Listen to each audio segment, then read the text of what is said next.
اب سوال پیدا ہوتا ہے قیام اللیل سے مراد کیا ہے؟ یہاں پہ میں تراویح کا جو پس منظر ہے وہ بیان کر دینا چاہتا ہوں۔ دیکھیے، جیسا کہ ہم نے خطبے میں بھی دیکھ لیا، اللہ نے قیام اللیل جو ہے اسے فرض نہیں ٹھہرایا، تطوع۔ قرآن مجید میں بھی اس کا کوئی ذکر نہیں، احادیث میں اس کی تشویق و ترغیب پوری موجود ہے۔ ایک اور حدیث بھی ہم بعد میں پڑھیں گے اس پر۔ اس کا پس منظر کیا تھا کہ اس کو چھوڑ دیا گیا۔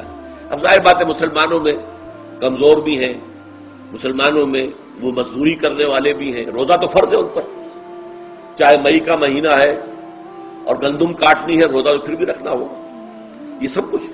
لیکن یہ کہ رات کو پھر کھڑے رہنا ان کے لیے، جاگنا ممکن نہیں، لہذا ان کے اوپر یہ چیز فرض نہیں۔ حضور نے تراویح کی نماز یا قیام اللیل نہ اسے فرض قرار دیا، نہ اس کے بعد جماعت کوئی اہتمام کیا مستقل۔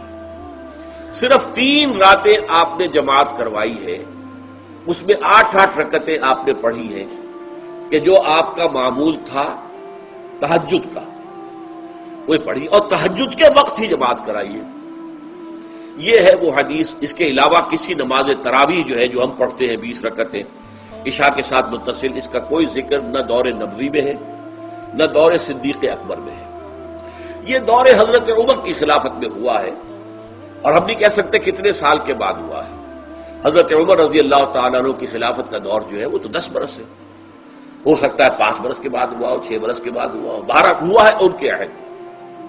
حضرت عمر ایک مرتبہ مسجد میں داخل ہوئے، مسجد نبوی میں، تو دیکھا کہ کچھ لوگ 8، 10، 12 جو ہے وہ ایک جو ہے حافظ کے پیچھے کھڑے ہوئے اور قرآن سن رہے ہیں، کچھ دوسرے کونے میں کھڑے ہیں، کچھ کہیں اور کھڑے ہیں، مختلف جماعتیں ہو رہی ہیں۔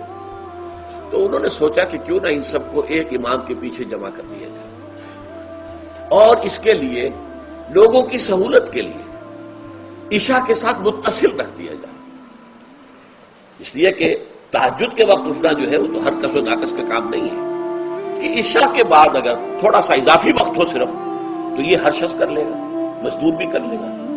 لہذا آپ نے یہ نظام تجویز فرمایا کہ عشاء کے متصلاً بعد 20 رکعت نماز پڑھی جائے اور ایک امام کے پیچھے پڑھی جائے۔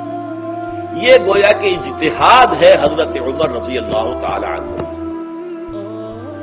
اس کو آپ نے خود بدعت بھی قرار دیا ہے، لیکن بدعت حسنہ۔ بدعت کس اعتبار سے؟ لغوی اعتبار سے، نئی بات، اس لیے کہ حضور کے زمانے میں نہیں تھی، تو یہ اس طریقے سے ایک نئی بات ہے۔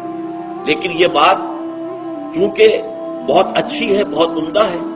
آپ جب یہ نظام چل پڑا تو ایک دن مسجد میں آئے، دیکھا کہ بڑی بھری مسجد ہے، صحابہ کھڑے ہیں اور ایک امام کے پیچھے قرآن سن رہے ہیں۔ آپ نے فرمایا نعم البدعۃ ھذہ، یہ جو ہم نے نئی بات شروع کی ہے یہ بہت اچھی ہے، بہت عمدہ ہے۔ اب یہاں سے فرق واقع ہو گیا ہے۔ ایک تو اہل تشیع جو ہے وہ تو ویسے ہی حضرت عمر سے بہت دشمنی رکھتے ہیں، عناد رکھتے ہیں، تو حضرت عمر کے اجتہادات سے انہیں نفرت ہے، انہیں دوری ہے، چاہے وہ کوئی سا بھی حضرت عمر کا اجتہاد۔ ہمارے ہاں اہل حدیث حضرات بھی در حقیقت حضرت عمر یا کسی اور خلیفہ راشد کے فعل کو وہ سمجھتے ہیں کہ یہ ایگزیکٹو آرڈرز ہیں، یہ ہمیشہ کے لیے نہیں ہے۔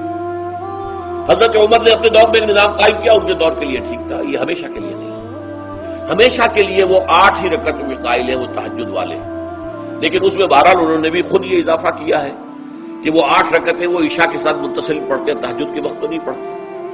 اور حضور نے تو صرف 3 روز جو ہے وہ کرائی تھی جماعت، وہ لوگ 30 دن یا 29 دن پڑھ رہے ہیں، تو اضافہ تو انہوں نے بھی کر دیا، تو نظام میں تبدیلی تو ہو گئی۔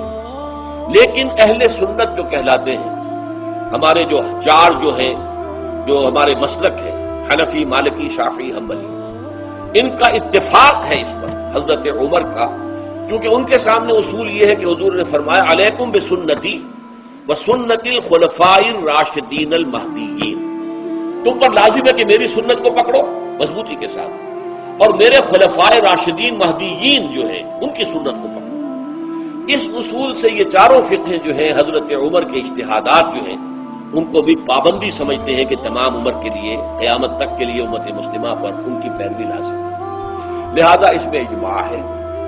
اور یہاں تک کہ یہ سب سے آخری جو اس میں مسلک پیدا ہوا ہے زمانی اعتبار سے، سب سے پہلے مسلک جو ہے حنفی پیدا ہوا، پھر مالکی پیدا ہوا، پھر شافعی پیدا ہوا اور پھر حنبلی آخری. اور امام احمد ابن حنبل بہت بڑے محدث بھی ہیں. مسند احمد ابن حنبل جو ہے وہ بہت بڑی کتاب ہے، بہت اہم کتاب ہے، جامع کتاب ہے. تو ان کے ہاں بھی 20 رکعتیں ہیں.